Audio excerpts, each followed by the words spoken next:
All right, man. As everybody know, GTA 6 is literally coming out this year. Well, in November. Realistically, 6 more months if they don't delay. Now, I hope they don't delay because I'm not gonna lie. I'm putting in the whole week off first GTA drop. The whole week getting off. The week after I'm getting off. Fuck it. The week before I might need off. You know what I'm saying? I need to be fully rested for GTA 6. I might come back with no job, bro.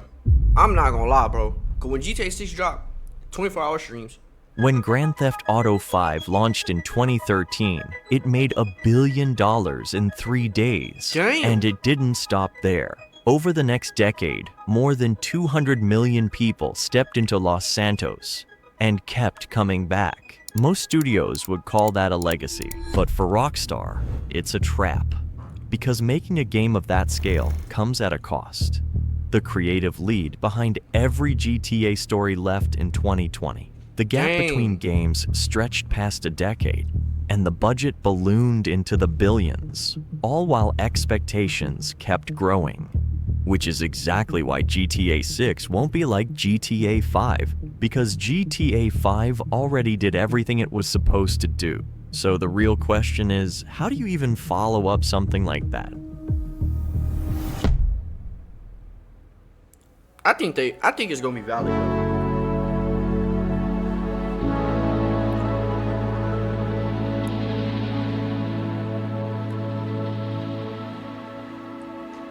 The release of Grand How the Theft fuck these little niggas even get the game, bro? All real niggas know. You try to go. This was before I was buying shit on the PlayStation Store. Went in GameStop, tried to get a copy of GTA Disc Edition. You feel what I'm saying? And the fuck niggas at the counter always ruined it for me. You know this game got this, and it. This nigga was going against me, bro. Fuck every single GameStop employee that genuinely was doing that shit. You ruined it for a lot of niggas. I know for a fact, bro. Like, you was a whole ass nigga for that, bro. I don't give a fuck if it's your job, bro. Come on, bro. Be a real nigga. Theft Auto 5 marked another defining moment for Rockstar and for gaming as a whole. It was a significant evolution from the more grounded and structured design of Rockstar's previous titles, shifting towards something faster, more dynamic, and what looked like something far more ambitious in scale. At the time, it almost felt surreal, as if the scale and detail had jumped ahead of everything else overnight. It became the kind of game everything else was compared to, and rarely matched. And when you look at the game itself, it's easy to see why. Because sales and numbers aside, the game felt like a step up from its predecessors, becoming the first game in the GTA series to introduce 3 main protagonists. 3 characters meant 3 different stories, 3 different lives, and 3 completely different personalities. For a brief moment, it really did feel like the perfect game. And that feeling held up for a while. As the years went on, Grand Theft Auto 5 only continued to grow, dominating the years that followed. More players had visited Los Santos than any previous Rockstar title, bro. And they'd keep returning to it again and again. And now they're milking it like a cow. But the more the players kept coming back, the more the cracks that began to show. These weren't the kind of cracks you notice through bugs or glitches, as they were part of the design itself. With nearly 70% of the map made up of just mountains, much of it served— Why is niggas over here? Bro, see, this is what niggas do with anything, bro. Y'all can't just enjoy shit. Nigga trying to find a critique in every single thing, bro. little to no purpose, and didn't really give you a reason to go there. You could tell that the map wasn't built to be played for 10 straight years, as most of what the game offered was concentrated in a few key areas, leaving the rest of the map feeling disconnected from the experience. It's safe to say Rockstar is already addressing this going into GTA 6, with the map confirmed to be set in a fictional parody of Florida. It already solves the mountain problem, as there are none in Florida. Although Rockstar never explicitly said only Vice City, but labeled the whole thing as Leonida, which suggests a world built around multiple active areas rather than one central location. it might not be unrealistic to expect more than one city, as San Andreas managed to pull it off so well. It also means that Rockstar can't rely on empty spaces anymore, and would have to fill the world with details and activity so it doesn't feel as dull and empty as GTA 5's map. And from what we've seen so far, it already looks packed with activity, with some reports suggesting there could be over 1,000 world events, similar to GTA 5's Strangers and Freaks missions. That's dubs, bro. I ain't gonna lie. But the storyline in GTA 6, I think is gonna be very, very valid, bro. And online, I keep seeing people talk about like the online for GTA 5 didn't drop until like maybe a year or two later. Gang, that was in 2013. This is 2026. I wouldn't be surprised. Now I don't think they may drop it immediately with the game, but I think they're gonna wait maybe like max a year, bro. Max. I really just think like maybe 3 months. But who knows? And a world like that doesn't just come down to map design. It comes down to how the game is made, because the years that followed Grand Theft Auto 5 would end up being some of the most important for Rockstar and for GTA 6, as the company underwent major changes in its culture and leadership. After the release of Red Dead Redemption 2, those changes became impossible to ignore. For years, working on a Rockstar game was described as a death march, with GTA 4 developers saying it's like working with a gun to your head 7 days a week. So by the time Red Dead Redemption 2 was finished, it was clear that this approach wasn't sustainable, especially for something as big as GTA 6, which is why Rockstar had to change. That meant flexible working conditions, internal restructuring, and a conscious move away from the culture that built its earlier games. And in the middle of all these changes came the departure of Dan Houser, the co-founder and head writer behind Rockstar's most iconic titles. Damn. This is where concerns about the next Grand Theft Auto started for a lot of fans, as the man who helped shape the Niggas ain't even identity see the and game yet. They talking about something they need them back. Y'all niggas ain't even see the game yet. I think they got it, bro. I think they got it. They've been taking all this time. It better be good shit.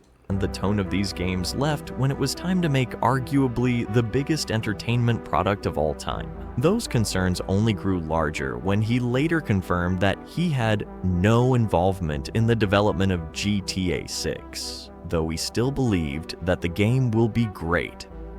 And while that might sound reassuring, it doesn't really change the position GTA 6 is in. As even Strauss Zelnick would put it, that giving the fans what they want isn't enough. It has to be something you've never seen before. It has to be nothing short of perfection. And that's where the real problem begins. Because when the goal is perfection, repeating what worked before isn't enough. They're trying to move past something that's still defining the standard a decade later. And that's not something they can just build on top of, as that kind of pressure forces them to rethink what comes next. Which is why expecting GTA 6 to be similar to GTA 5 might miss the mark entirely. Also, if you're into stories like this, consider subscribing. And the first real sign of that shift came long before Rockstar officially revealed anything. Because in 2022, one of the biggest leaks in gaming history gave us our very first look at GTA 6. This was the leak that revealed some of the major information we know today, such as the game's setting, budget, and more importantly, the introduction of a female protagonist. This was a first for the GTA series, and even for Rockstar as a whole. Though some fans were disappointed as they didn't see this fitting for a GTA game. Bro, these niggas is just... Bro, alright, bet. I'll see you about it. Bro, these niggas is literally just hating, bro. They have never even seen a female main character in GTA. And they talking about something that's gonna be trash.